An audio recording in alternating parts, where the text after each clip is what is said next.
of universities, polytechnics, colleges of education, and other tertiary institutions of learning from the integrated payroll and personnel information system. Now, this means remuneration to staff members of these institutions would no longer be done through this platform. TVC News State House correspondent Femi Akonde reports.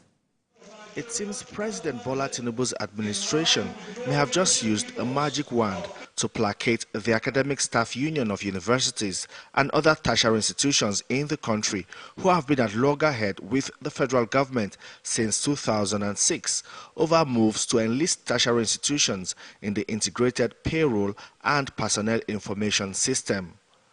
This latest announcement to exempt universities and polytechnics from the IPPIS will be cheering news for the Academic Staff Union of universities that have had to down tools in resistance to this policy. The President has directed that Vice Chancellor should no longer or have been taken out of that service. So this is a very, very important development for the Vice Chancellor that will allow for efficient management of the universities and tertiary education, generally speaking.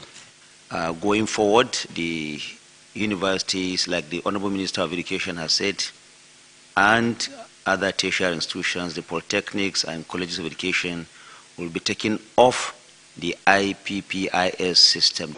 The Federal Executive Council also approved 2 memos for the Ministry of Aviation for the purchase of navigational equipment for communication and remote access devices. We have struck a deal with the same people who built the place. It's only natural that they are the same ones who should maintain their facilities for the first 5 years.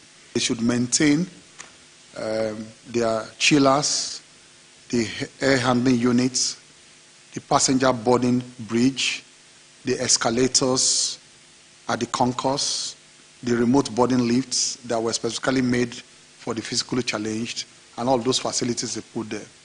But the latest decision to remove universities and other tertiary institutions from the integrated payroll and personnel information system may reduce the industrial actions carried out by the Academic Staff Union of Universities and bring stability to tertiary education in the country.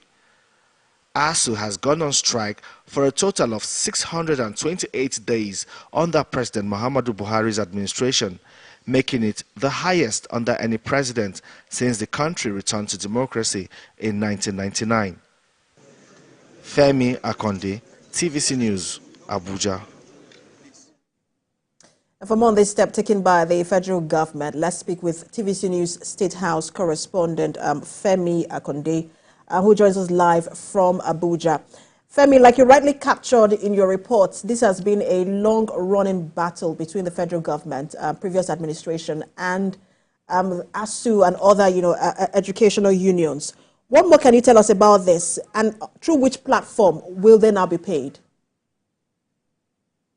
Well, they have their platform called the UTAS. They brought that platform for an integrity test in the last administration. Well, it also passed that integrity test, but the previous administration still refused to approve that platform as a payment platform for the universities and other tertiary institutions, and that is why they have been drawn in this long battle with the federal government because of this IPPIS, the down tools. They have always insisted that they will not be included in the IPPIS because they say it's retrogressive. It creates a situation where vice chancellors will have to leave their universities to come to Abuja, the federal capital, every month to get salaries and to also balance records. And also when new staff are recruited in universities, they will have to come and be included in the payroll system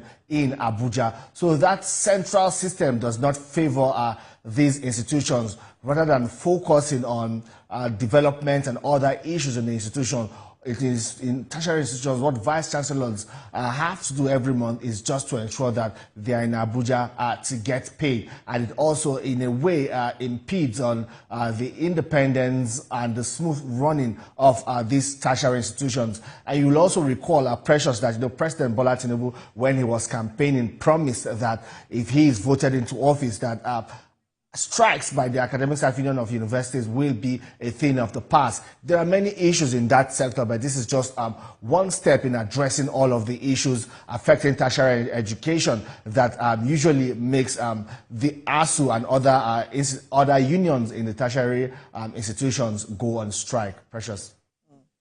Femi, we'll see how the unions will react to this and how far this goes to pacify them. Thank you so much for that update. Thanks, Precious.